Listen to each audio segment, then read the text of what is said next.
Hi friends, టేస్టీగా easy ప్రాసెస్లో చేపల పులుసు ఎలా చేయాలో చూద్దామండి. కేజీన్నర ఫిషెస్ తెచ్చారు మా వారు. నేను ఫ్రై కోసం కొన్ని ముక్కలు విడిగా పెట్టుకున్నాను, పులుసు కోసం కొన్ని ముక్కలు విడిగా పెట్టుకున్నాను అనమాట. వీటన్నిటి శుభ్రంగా కడిగి తీసుకొచ్చాక ఇప్పుడు వీటి మీద ఇంకో అర స్పూన్ సాల్ట్ ఈ విధంగా వేసేసుకొని, అలాగే ఒక హాఫ్ లెమన్ పీస్ తీసుకొని ఆ రసాన్ని కూడా అటు మీద పిండేసుకుని ఈ విధంగా ఈ ముక్కలకు బాగా పట్టించుకోవాలి. పట్టించుకోవటం వల్ల నీసు వాసన అనేది పోతుందన్నమాట.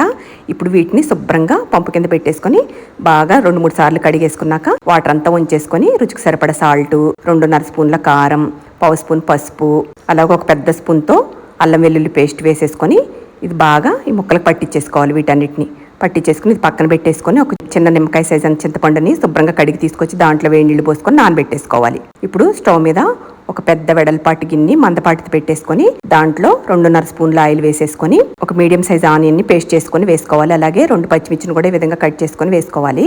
ఈ ఆనియన్ పేస్ట్ కొద్దిగా వేగాక ఈ మ్యారినేట్ చేసుకున్న ఫిష్ ముక్కలు ఉన్నాయి కదా, వాటన్నిటిని అందులో వేసుకొని లైట్గా ఈ విధంగా కలుపుకొని ఇప్పుడు దీంట్లో వేయించి పొడి చేసుకున్న జీరా పొడి, 1 స్పూను ధనియా పొడి, పావు స్పూను కంటే కొంచెం తక్కువ వేయించి పొడి చేసుకున్న మెంతుల పొడి, గరం మసాలా పొడి 1 స్పూను చికెన్ మసాలా పొడి వేసేసుకొని ఇందాక నానబెట్టుకున్న చింతపండు రసాన్ని అందులో వేసేసుకొని ఇంకొంచెం సాల్ట్ వేసేసుకొని ఈ విధంగా కలిపేసుకొని మూత పెట్టుకొని ఉడికించుకోవాలన్నమాట ఒక 6 మినిట్స్ పాటు. ఇదిగోండి ఈ విధంగా ఉడుకుతుండగా ఇప్పుడు ఇందులో కొంచెం కొత్తిమీర వేసుకొని పులుసు దగ్గర పడేదాకా సిమ్లో ఉడికించుకోవాలి. ఇదిగోండి ముక్క ఉడికిపోయిందండి, అంతేనండి. ఒక హాఫ్ అన్ అవర్లో చేసేసుకోవచ్చు అనమాట. చాలా ఈజీ ప్రాసెస్లో చేశాను, మీరు కూడా ఖచ్చితంగా ట్రై చేయండి, చాలా బాగుంటుంది.